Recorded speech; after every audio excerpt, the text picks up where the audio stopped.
Bismillahirrahmanirrahim. Assalamualaikum warahmatullahi wabarakatuh. Selamat pagi anak-anakku semua. Bagaimana kabarnya hari ini? Sudah siap untuk belajar? Oke, kalau begitu mari kita belajar hari ini mata pelajaran fisika terkait dengan hukum Lenz dan hukum Henry.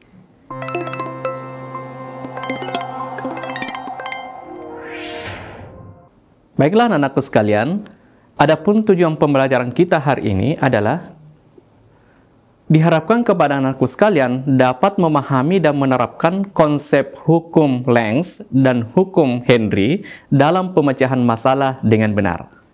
Nah, sebelum Bapak memulai menjelaskan terkait dengan hukum Henry, terlebih dahulu saya akan mereview kembali seperti apa itu hukum Faraday. Kenapa? Karena hukum Henry ini itu dasarnya itu berawal dari hukum Faraday. Nah, anak-anakku sekalian, untuk lebih memudahkan kita memahami seperti apa hukum Faraday, silahkan disimak video berikut.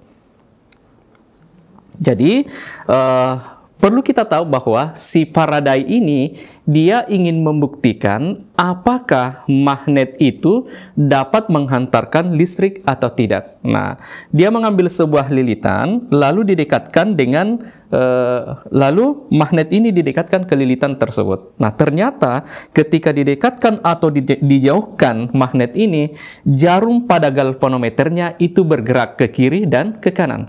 Ini menandakan bahwa ada induksi magnet atau ada GGL induksi yang muncul akibat pergerakan dari magnet ini.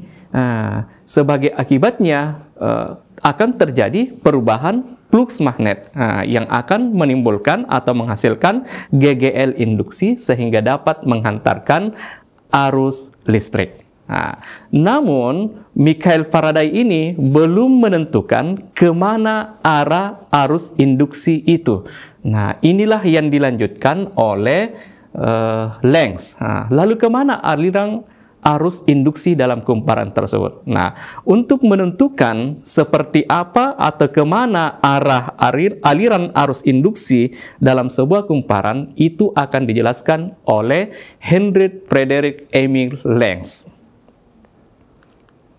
Nah, bagaimana sih hukum Lenz itu? Ya, anak-anakku sekalian, hukum Lenz itu berbunyi, arah arus induksi dalam suatu kumparan adalah sedemikian rupa sehingga medan magnet yang dihasilkan arus tersebut melawan perubahan flux penyebabnya. Nah, untuk lebih memahami dari hukum Lenz ini, anak-anakku sekalian boleh menyimak video berikut. Jadi, video ini Bapak buat sebagai bentuk animasi bagaimana anak-anakku mudah memahami terkait dengan hukum Lenz ini.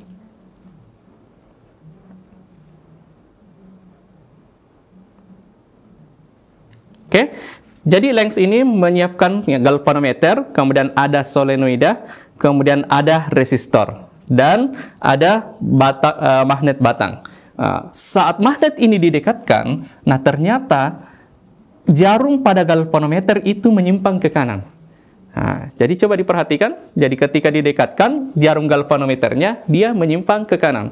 Dan ketika magnetnya ditarik keluar atau magnet menjauh dari solenoida ini atau lilitang ini, itu jarumnya menyimpang ke kiri, ya anak-anakku sekalian.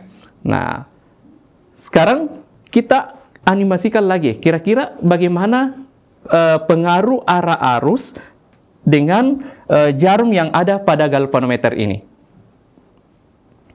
Nah, ketika arus masuk di steker positif, maka jarumnya ini menyimpang ke steker positif, ya anak-anakku sekalian. Jadi kalau arus masuk ke kutub positifnya, maka jarum pada galvanometer itu akan menyimpang ke kanan. Nah, ini artinya apa? Jadi dapat disimpulkan bahwa ketika arus masuk ke steker positif, maka dia akan menyimpang ke kanan atau ke steker positif itu. Nah, bagaimana kalau dia menjauh?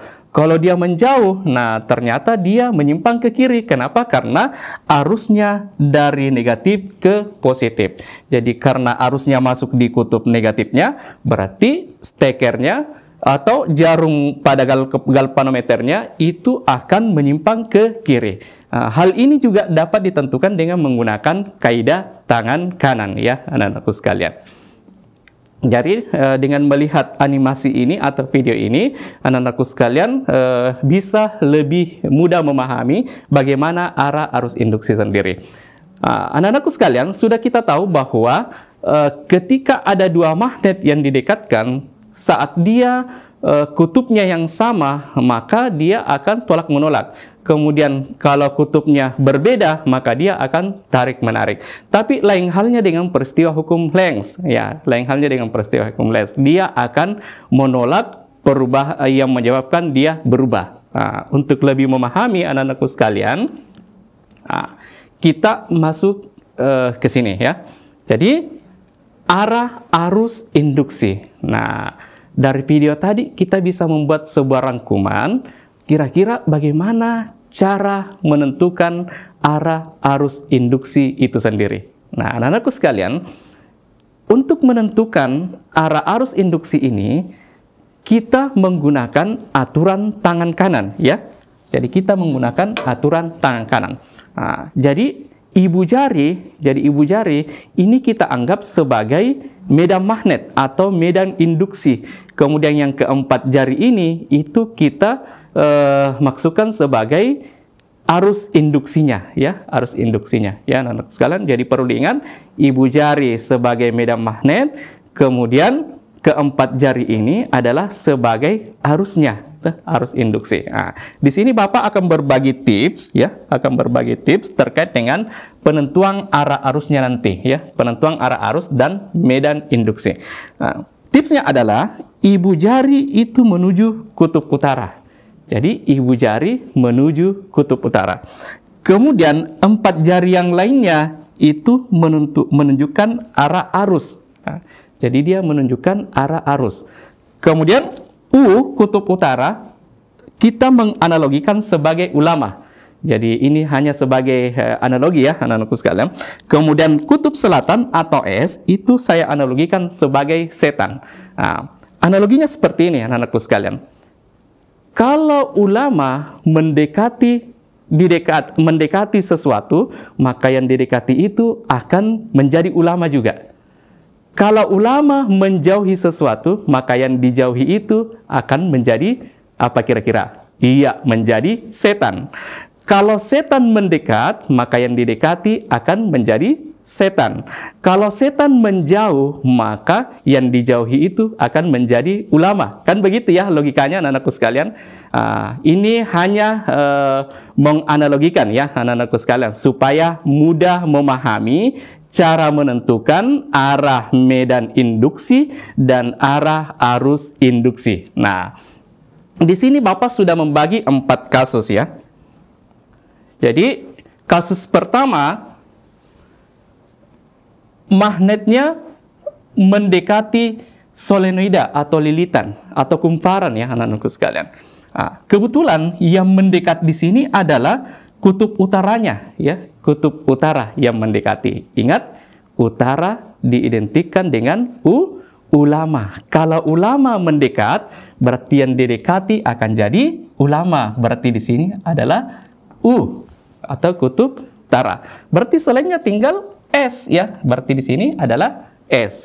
Nah, sekarang bagaimana Pak menentukan arah medannya dengan arah induksinya? Nah, sekarang tadi ada ini, ibu jari ke kutub utara, atau selalu yang diberikan jempol itu ulama atau setan ya anak-anakku sekalian? Iya, yang diberikan jempol adalah ulama, berarti jempol itu selalu mengarah ke kutub utara. Berarti saya ini telapak tangan kanan saya letakkan ke sini, ini kan utara, berarti jari saya ke sana, ibu jari saya ke sana, berarti dia arahnya seperti ini ya.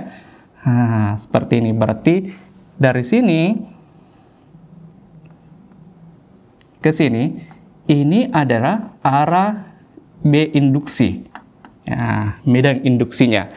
Kemudian bagaimana dengan arah arusnya? Ingat, arah arus yang 4 jari. Berarti dia ke atas. Berarti dari sini ke sini. Di ini. Kemudian naik. Berarti di sini turun ya. anak-anakku sekalian. Berarti ini adalah arah arus. Nah, jadi ini adalah arah arusnya.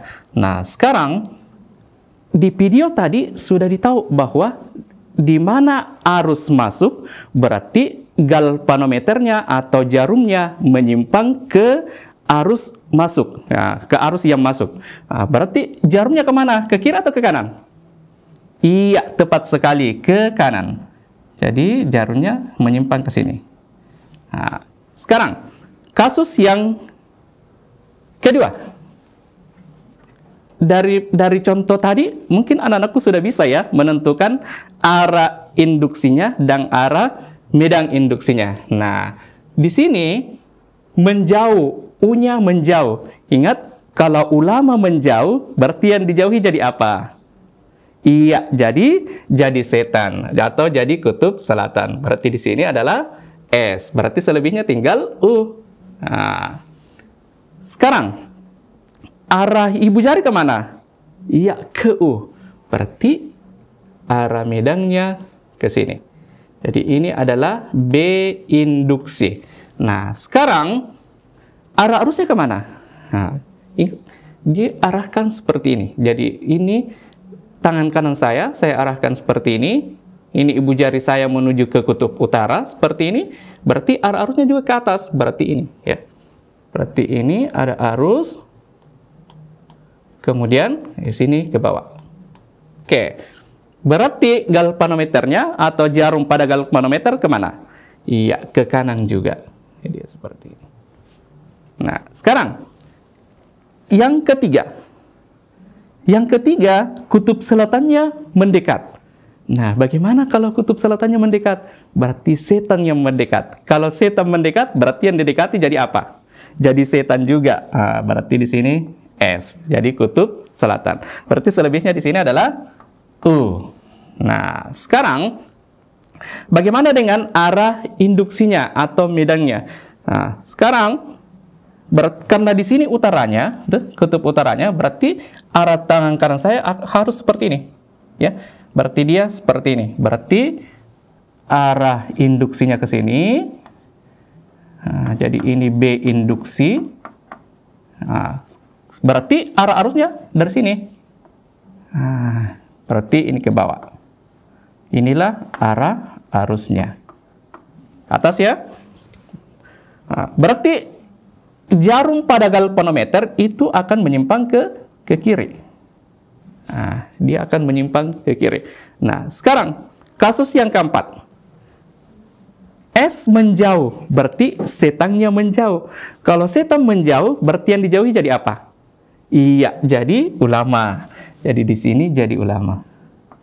Kemudian di sini selain ulama pasti S ya. Nah, sekarang kita mau menentukan arahnya kemana. Nah, karena di sini kutub utaranya, berarti ibu jari kemana?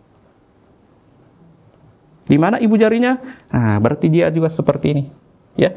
Nah, berarti ini harusnya naik di sini, kemudian di sini turun. Oke, berarti jarum galvanometernya dia akan ke sini. Ya, dia akan menyimpang ke kanan atau menyimpang ke arah arus yang masuk. Bagaimana anak-anakku sekalian? Iya, mudah kan menentukan arah arus induksi dengan arah medan induksi. Berarti ini arah medan induksinya ke sini ya, anak-anakku sekalian. Ini B induksi.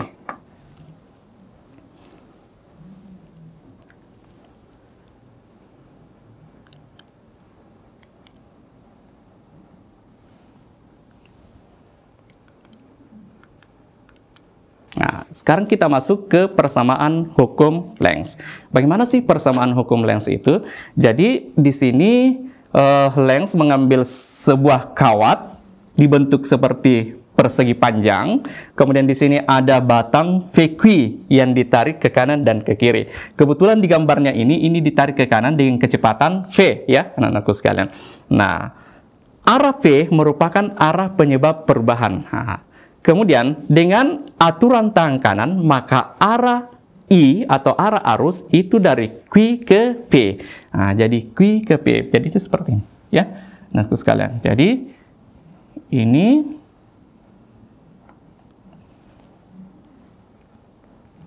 Jadi arah arusnya dari Q ke P. Ini ya. Oke. Kita tahu bahwa perubahan flux itu atau flux itu rumusnya kan B dikali A ya. B dikali A. Sementara A itu sendiri itu kan luas ya anak-anakku sekalian. Ingat luas pada persegi panjang. Jadi di sini adalah L. Berarti di sini saya misalkan sebagai X ya. Nah, berarti luas dari persegi panjang itu tidak lain daripada L dikali dengan X ya. L dikali dengan X. Nah, sementara untuk E induksinya itu sama dengan min depsi per dt. Nah, di sini kan sebenarnya ada N ya. Nah, kalau misalnya ditanya, kenapa di situ Pak tidak ada N-nya? Ingat, digambar hanya satu kawatnya, hanya satu lilitannya. Semua yang dikali satu kan tidak ada pengaruhnya ya. 1 kali 2 sama dengan 2. 1 kali 3 sama dengan 3 ya anak-anak sekalian. Kecuali kalau digambarnya ada 2 kawatnya, ada 3 kawatnya dan seterusnya, maka diperlukan N di sini ya anak-anak sekalian. Jadi bisa tidak dituliskan N-nya ketika N itu sama dengan 1 atau jumlah lilitannya sama dengan 1. Nah, sehingga kan tadi sudah didapat psi-nya sama dengan BLX. Sehingga kalau saya substitusikan ke sini, nah, ini akan menjadi D BLX per dt. Nah, ingat B dan L itu kan sesuatu yang konstan atau sesuatu yang tetap ya anak-anakku sekalian. Yang berubah adalah X-nya. Kenapa berubah X-nya? Karena batang PQ ini itu ditarik ke kanan. Nah, ini yang ditarik ke kanan. Kalau ditarik ke kanan berarti misalnya awalnya dari sini, kemudian ditarik dia akan berpindah ke sana. Berarti dia berubah terhadap waktu ya anak-anakku sekalian. Jadi X itu berubah terhadap waktu. Ingat di pelajaran gerak dx per dt itu apa anak-anakku sekalian? Perubahan waktu terhadap perubahan jarak terhadap waktu itu apa? Iya, tidak lain daripada kecepatan. Nah, sehingga E induksinya itu sama dengan min B dikali L dikali dengan V. Karena ini tidak lain daripada kecepatan. Jadi persamaan untuk hukum Lenz itu adalah E induksi sama dengan min B dikali L dikali dengan V. Keterangan. E in itu sama dengan GL induksi, satuannya volt. Kemudian B ini adalah medan magnet, satuannya Tesla. L adalah panjang penghantar, satuannya meter. V adalah kecepatan penghantar, satuannya meter per second. Dan C adalah flux magnet, satuannya Weber.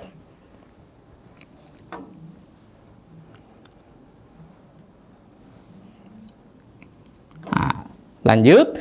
Sekarang kita masuk di GGL induksi diri atau biasa dikenal dengan hukum Henry. Bagaimana bunyinya? Apabila arus yang mengalir pada suatu penghantar berubah tiap waktu. Jadi kata kuncinya di sini anak-anakku sekalian, arus yang mengalir berubah tiap waktu. Maka pada penghantar tersebut akan terjadi GGL induksi diri dengan persamaan E induksi itu sama dengan min L DI per DT. Jadi ini adalah hukum Henry ya. Jadi yang ini merupakan hukum Henry. Nah, sementara oleh Faraday E induksi itu sama dengan min N depsi per DT. Nah, sehingga anak-anakku sekalian, jika persamaan hukum Henry dan hukum Faraday itu saya persamakan, maka akan menjadi min L DI per DT sama dengan min N depsi per DT. Ingat, perlu dilihat di sini, kedua ruas memiliki negatif.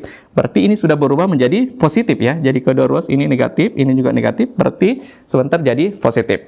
Kemudian kedua ruas juga punya DT, berarti ini saya bisa coret ya. Nah, sekarang. Sehingga tinggal LDI sama dengan N depsi. Nah, karena kita tahu bahwa L dan N itu adalah nilai yang konstan atau nilai yang tetap, sehingga kalau saya integralkan kedua ruasnya, L-nya bisa dikeluarkan ya. Jadi L bisa keluar dan N juga. Sehingga tinggal di dalam integral dari 0 sampai IDI, begitupun juga dengan ini, integral dari 0 sampai psi dpsi. Ingat, integral DI itu sama dengan I. Begitupun juga dengan ini, integral dpsi itu sama dengan psi. Jadi sisa LI sama dengan NC. Sehingga kalau saya mau mencari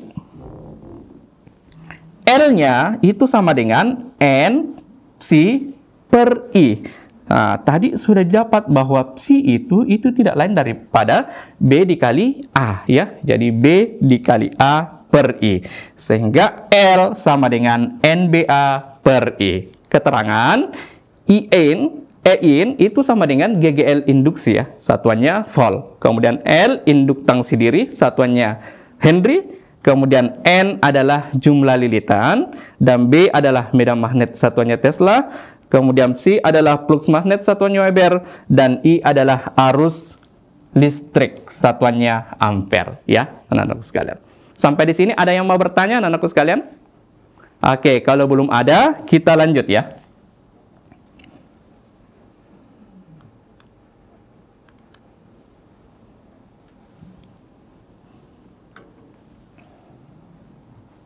Nah, untuk lebih memahami materi kita hari ini, mari kita, anak-anakku sekalian, masing-masing berlatih terkait dengan materi kita hari ini. Nah, coba perhatikan latihan pertama. Perhatikan gambar berikut. Nah, jadi di sini ada kumparan, ada resistor, dan ada magnet, ya. Soalnya adalah agar arah arus induksi di hambatan R, jadi sini hambatan R, dari A ke B, maka magnet harus digerakkan kemana? Apakah mendekat? Apakah menjauh? Apakah ke atas, ke bawah, atau diputar perlahan-lahan? Ya, bagaimana anak-anakku sekalian? Iya, dari konsepnya tadi, cara menggerakkan magnet itu hanya ada dua, ya anak-anakku sekalian, yaitu mendekati dan menjauh. Tidak ada arah ke atas, ke bawah, maupun diputar. Berarti jawaban yang C ini sudah dipastikan salah, D juga salah, dan E juga salah. Berarti jawaban yang mungkin tinggal A dan B. Nah, sekarang karena yang diminta arahnya dari A ke B, berarti di sini arah arusnya dari sini, ya. Berarti ini arah arus dari A ke B. Kira-kira bagaimana? Nah, sekarang kita berarti harus menguji. Yang pertama kita uji dulu apakah ketika mendekati. Ketika mendekati, jadi ketika ini mendekat magnetnya, ingat kutub di sini adalah utara, ya. Kalau utara mendekat atau ulama mendekat, jadi apa yang didekatinya? Iya, jadi ulama. Berarti di sini adalah U. Berarti di sini ada S, ya. Nah, sekarang di mana arah medan induksinya? Selalu menuju ke arah utara. Berarti ini adalah arah B-nya, B induksinya. Nah, sekarang arah arusnya kemana? Nah, arah arusnya kan seperti ini. Ingat menggunakan kaidah tangan kanan. Ingat jempol mengarah ke utara atau mengarah ke ulama, seperti ini, ya. Nah, jadi dia naik seperti ini. Berarti arah arusnya ke atas. Nah, berarti di sini. Nah, berarti saat magnetnya menjauh, saat magnetnya mendekat, berarti arah arusnya itu dari B ke A. Sementara yang diminta di soal adalah dari A ke B. Berarti jawaban A juga salah. Jawaban yang tinggal bagian B. Berarti dipastikan bagian B benar. Tapi kita harus coba dulu, benar tidak bagian B?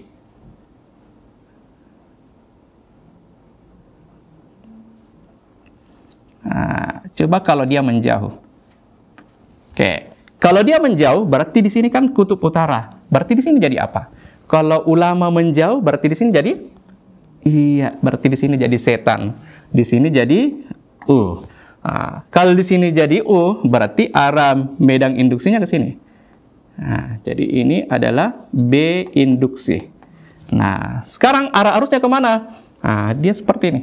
Jadi ini arahkan tangan kanannya, ibu jarinya searah dengan kutub utara, kemudian arah arusnya searah dengan keempat jari ini. Nah, berarti dia dari sini ke sini. Berarti arah arusnya di sini, kemudian di sini turun. Nah, berarti ini sudah benar dari A ke B. Berarti jawabannya sudah tepat adalah menjauhi kumparan. Bagaimana anak-anakku sekalian? Ada yang mau bertanya? Oke, kita lanjut ya ke soal berikutnya atau latihan berikutnya.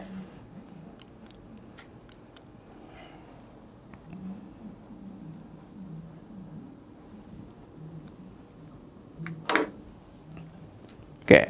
Batang AB sepanjang 20 cm. Digerakkan dalam medan magnet seperti pada gambar. Jadi gambarnya seperti ini, anak-anakku sekalian. Jika medan magnet sebesar 0,2 Tesla, maka besar dan arah arus pada batang AB adalah.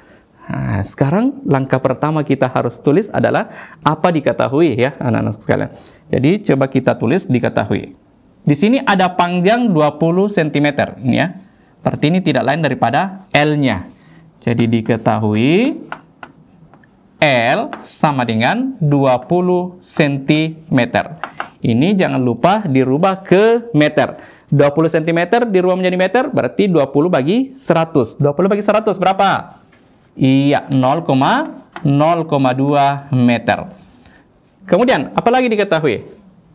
Medan magnet sebesar 0,2 Tesla, berarti ini B-nya ya.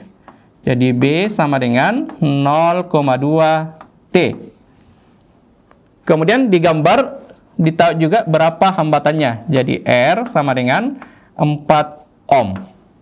Kemudian kecepatannya juga 4 meter per second. Jadi ini kecepatan 4 meter per second.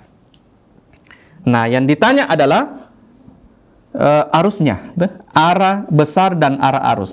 Jadi ditanyakan berapa arus induksinya dan kemana arahnya. Dan kemana arahnya. Sekarang penyelesaian.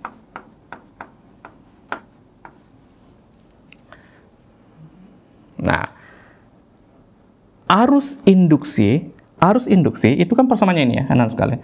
Jadi I induksi itu sama dengan E induksi dibagi dengan R ya.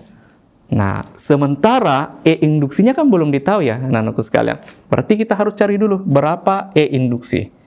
Nah, jadi saya cari dulu E induksi. Oke. E induksinya berapa? Tadi rumusnya min B dikali L dikali dengan V. Nah, berarti min B-nya kan ada ya, 0,2. Sementara L-nya 0,2 juga. 0,2 dan V-nya adalah 4. 0,2 dikali 0,2 sama dengan? Iya, 0,04. Dikali 4 lagi. 4 kali 4 berapa? Sama dengan 16. Dua angka di belakang koma, berarti min 0,16 volt. Nah, dapatlah E induksinya. Nah, kita tinggal substitusikan ke sini, anakku sekalian. Berarti min 0,16 dibagi dengan R-nya. R-nya sama dengan 4. Nah, 16 bagi 4 berapa anak-anakku sekalian? Iya, sama dengan 4. Dua angka di belakang koma berarti min 0,04 ampere. Dapatlah arusnya. Min di sini hanya menunjukkan arah ya, perlawanan arah. Jadi bukan berarti nilai arusnya negatif ya anak-anakku sekalian. Jadi min di sini berarti dia melawan arah. Nah, sekarang kemana arahnya? Kemana arahnya? Dengan menggunakan aturan tangan kanan, berarti arahnya ke mana anak-anakku sekalian? Berarti dia ke sini. Berarti dia dari B ke A. Inilah arah arusnya. Berarti jawabannya mana benar, Pak? Berarti jawabannya adalah bagian D. Jadi arus induksinya sebesar 0,04 ampere, arahnya dari B ke A. Bagaimana anak-anakku sekalian? Ada yang mau ditanyakan terkait latihan 2 ini? Oke, kita lanjut ya.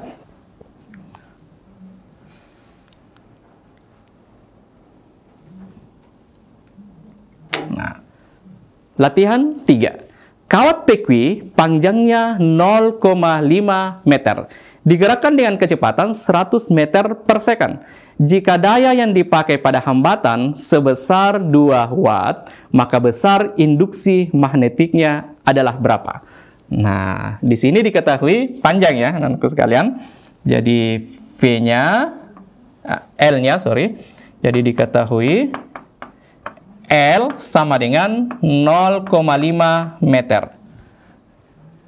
Kemudian daya ini sama dengan 2 watt. Jadi V sama dengan 2 watt. Nah, sementara di gambarnya ditahu bahwa R atau hambatannya ini sama dengan 2 ohm. Dan kecepatannya sama dengan 100 meter per second. Nah, yang ditanya adalah induksi magnetiknya. Berarti ditanyakan berapa B-nya, ya, atau B induksinya. Nah, sama dengan berapa? Nah, tadi persamaannya E induksi itu sama dengan B induksi dikali dengan L dikali dengan V, ya. Nah, jadi ini B induksinya. Nah, sekarang berarti kalau saya mau mencari B induksi itu sama dengan E induksi itu per L dikali dengan V, ya, anak-anakku sekalian. Nah, sementara di soalnya kita belum tahu berapa E induksinya. Nah, berarti kita harus cari dulu. Nah, E induksi itu, jadi E induksi itu sama dengan I dikali dengan R. Jadi I dikali dengan R. Sementara di soal juga belum ditahu I-nya. Nah, berarti kita harus cari juga berapa I-nya, ya, anak-anak sekalian.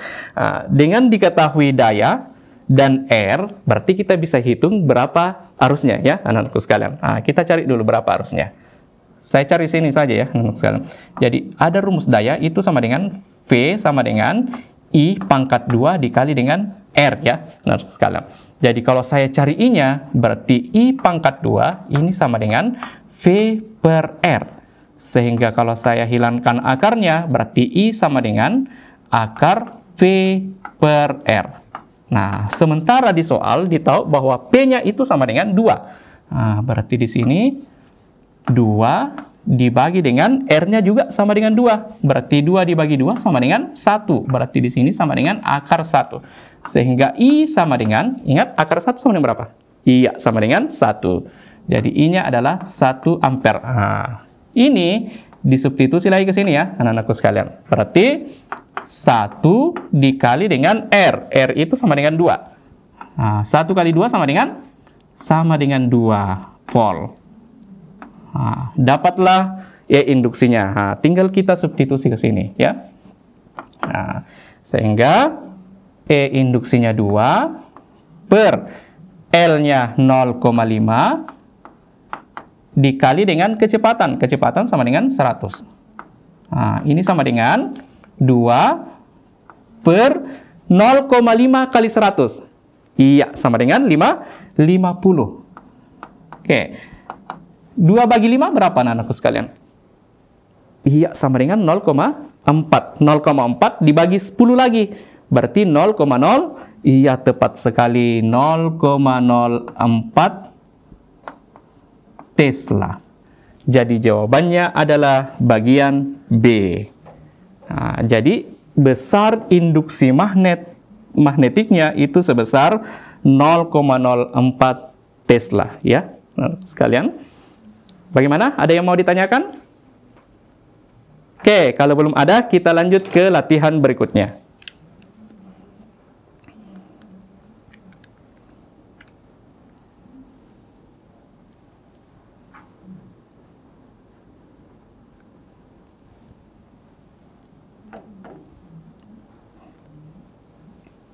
Nah, latihan 4. Pada suatu rangkaian terjadi pengurangan arus listrik dari 9 ampere menjadi 6 ampere selama 0,02 second. Jika GGL induksi selama perubahan arus adalah 12 volt, maka besar induktansi diri dari rangkaian tersebut adalah. Berarti ini soal terkait dengan hukum Henry, ya, anak-anakku sekalian. Jadi apa diketahui di sini, ya? Jadi diketahui, berarti ini adalah I1-nya. Jadi diketahui arus pertamanya ini sama dengan 9 ampere. Menjadi 6 ampere, berarti di sini adalah I2-nya. Jadi I2 sama dengan 6 ampere. Selama 0,02 second. Berarti ini adalah delta T-nya. Ya, atau perubahan waktunya itu sebesar 0,02 second. Jika GGL induksi selama perubahan arus adalah 12 volt, berarti ini adalah E induksinya. Ini sama dengan 12 volt. Maka besar induktansi dirinya, berarti L-nya ya, ini yang ditanyakan anak sekalian. Maka L-nya sama dengan berapa? Nah, penyelesaian. Masih diingat anak-anakku sekalian bagaimana persamaan hukum Henry? Iya, tepat sekali. E induksi itu sama dengan min L delta I per delta T, ya. Nah, tinggal kita substitusi angka-angkanya ya, anak-anakku sekalian. Nah, E induksinya 12 sama dengan min, ya ini L-nya mau dicari, delta I berarti di sini. Oh, saya tulis dulu persamaannya ya, anak-anakku sekalian. Jadi ini E induksi, delta I-nya berarti di sini I2 dikurangi dengan I1 per delta T. Nah, sekarang kita tinggal substitusikan angka-angkanya ya. E induksinya sama dengan 12. Kemudian min L, I2-nya sama dengan 6, I1-nya sama dengan 9 per delta T. Delta T-nya sama dengan 0,02 ya. Nah, T di sini sama dengan 12 min L. Nah, sekarang 6 dikurang 9 sama dengan min, iya, min 3. Min 3 per 0,02. Nah, min dengan min diperkalikan hasilnya positif. Nah, berarti ini sudah habis ya. Oke, berarti minnya sudah habis. Nah, sekarang kita bisa cari L-nya. Berarti L ini sama dengan 12 dibagi dengan 3 per 0,02. Nah, bagaimana kalau seperti ini anak-anakku sekalian? Ingat, di matematika kan biasa ada begini. A dibagi B per C, ini sama dengan A kali C per B. Nah, jadi kalau ini, berarti ini 12 dikali 0,02 per 3. Ya. Jadi dibagi dengan 3. Nah, hasilnya berapa? Ini dulu ya, 12 bagi 3 sama dengan? Iya, sama dengan 4. 4 dikali 2 berapa anak-anak sekalian? Iya, sama dengan 8. 2 angka di belakang koma berarti 0,08 Henry. Nah, jadi jawabannya adalah bagian B. Bagaimana anak-anakku sekalian? Paham? Iya, saya rasa anak-anakku paham ya. Oke. Kalau begitu kita lanjut, karena masih ada waktu, kita lanjut ke soal berikutnya ya.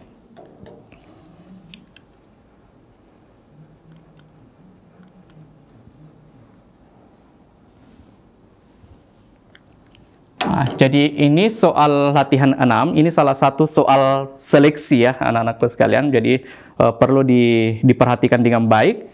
Tapi kalau dari tadi dipahami materinya dengan bagus, insya Allah anak-anakku sekalian bisa menjawabnya dengan benar. Oke, soalnya seperti ini. David melakukan percobaan induksi elektromagnetik seperti pada gambar. Nah, jadi gambarnya seperti ini anak-anakku sekalian. Banyaknya lilitan pada kumparan K itu sama dengan 800 lilitan. Nah, berarti yang ini adalah N-nya ya. Nah, oke. Magnet digerakkan dengan arah sesuai dengan tanda panah. Nah, jadi ini arah magnet berarti dia mendekat ya. Jadi ini mendekat. Tanda panah sehingga timbul laju perubahan flux magnet pada kumparan sebesar 0,5 Weber per second. Nah, jadi ini 0,5 Weber per second. Jika hambatan resistor sebesar 200 ohm, maka besar dan arus induksi rata-rata serta arah simpangan jarum galvanometer G adalah. Oke, sekarang kita tulis dulu diketahuinya, anak-anakku sekalian. Jadi, diketahui jumlah lilitan, berarti N ya. N sama dengan 800 lilitan. Kemudian, perubahan fluksnya terhadap waktu, berarti di sini adalah depsi per dt-nya ini sama dengan 0,5 Weber per second. Kemudian apalagi diketahui? R ya. R sama dengan 200 ohm. Ditanyakan adalah arusnya. Jadi berapa arusnya? Oke. Nah, tadi kan ada persamaan seperti ini ya, anak-anakku sekalian. Jadi, E induksi itu sama dengan min N depsi per dt. Ya. Nah, sehingga ini sama dengan min 800. Depsi per dt ini kan sama dengan 0,05. Ini 0,5. 800 dikali 0,5 sama berapa, anak sekalian? Iya, 400. Sini adalah min 400 volt. Nah, sekarang bagaimana dengan arus? Jadi, arus kan sama dengan ini ya, anak sekalian. Jadi, arus itu sama dengan E induksi dibagi dengan R. E induksinya sudah ada, 400. Per R-nya sama dengan 200. 400 bagi 200 berapa? Berarti sama saja kalau 4 bagi 2 sama dengan 2. Jadi arusnya sama dengan 2 ampere. Nah, berarti jawabannya mana? Berarti banyak ya.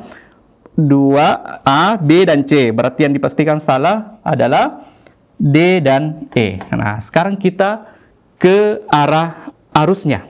Kira-kira kemana? Nah, sesuai dengan aturan tangan kanan. Di sini perhatikan anak sekalian, yang mendekat adalah S, kutub selatan. Berarti yang didekati apa? Kalau S kan kita tadi identikan dengan setan. Berarti kalau yang didekati apa? Iya, jadi setan juga. Berarti di sini S. Berarti di sini utara ya, anak-anakku sekalian. Ingat, jempol selalu mengarah ke arah utara. Nah, berarti arah induksinya ke sini, medan induksinya. Oke. Nah, sekarang kemana arah arusnya dengan menggunakan aturan tangan? Berarti seperti ini ya, anak-anak sekalian. Berarti dia seperti ini. Ini kan arah jempolnya ke utara, ke sini. Berarti ini adalah arah arusnya. Berarti arah arusnya naik ke sini. Nah, kalau dia naik, di sini ada K yang pertama yang didapat. Berarti dari K, kemudian ke R, kemudian ke B, kemudian ke G, kemudian ke A, kemudian ke K lagi. Nah, coba kita lihat di jawabannya, kira-kira yang mana? Jadi, K, kemudian R, berarti bagian A sudah pasti salah ya. Kemudian, K, R, B, G, A. Antara B dengan C. Nah, sekarang kita lihat penyimpangan jarum galvanometernya. Dia menyimpang kemana, anak-anakku sekalian? Karena arusnya masuk di steker positif di sini, maka arah jarum galvanometer ke kanan atau ke kiri? Iya, tepat sekali, ke kanan. Nah, jadi dia ke kanan. Berarti jawabannya adalah bagian B ya, anak-anakku sekalian. Bagaimana, anak-anakku sekalian? Iya, karena waktu yang membatasi kita hari ini, adapun kesimpulan kita adalah bahwa hukum Lenz itu intinya adalah dia menentukan arah arus induksi ya, anak-anakku sekalian. Dengan mengikuti tips yang saya berikan tadi, jadi saya selalu mengidentikan seperti ini. Jadi kutub utara itu saya analogikan sebagai ulama, kemudian kutub selatan itu saya analogikan sebagai setan ya. Jadi kalau ulama mendekat, berarti yang didekati insya Allah akan jadi ulama juga. Kemudian kalau ulama menjauh, maka yang dijauhi akan jadi setan. Kemudian kalau setan mendekat, maka yang didekati akan jadi setan. Kemudian kalau setan menjauh, maka yang dijauhi akan jadi ulama. Ini salah satu tips untuk memudahkan kita menentukan arah induksi, medan induksi dan arah arus induksi, ya anak-anak sekalian. Karena arah medan induksi itu menuju ke utara, ya, menuju ke kutub utara. Ingat, yang selalu diberikan jempol adalah ulama, ya. Jadi logikanya jempolnya menuju ke kutub utara. Kemudian yang keempat jari ini itu adalah menunjukkan arah arus induksi. Di mana arusnya masuk berarti jarum galvanometer mengarah ke sana, ya. Jadi kalau di steker positifnya masuk berarti dia menyimpang ke positif. Kalau di steker negatifnya masuk berarti jarumnya menyimpang ke negatif. Bagaimana anak-anakku sekalian? Sudah paham kan pelajaran kita hari ini? Karena waktu yang membatasi kita anak-anakku sekalian, Bapak mohon maaf jika dalam penjelasan Bapak terdapat kekeliruan, mohon dimaafkan lebih dan kurangnya. Kemudian saya akhiri dengan ucapan Assalamualaikum warahmatullahi wabarakatuh.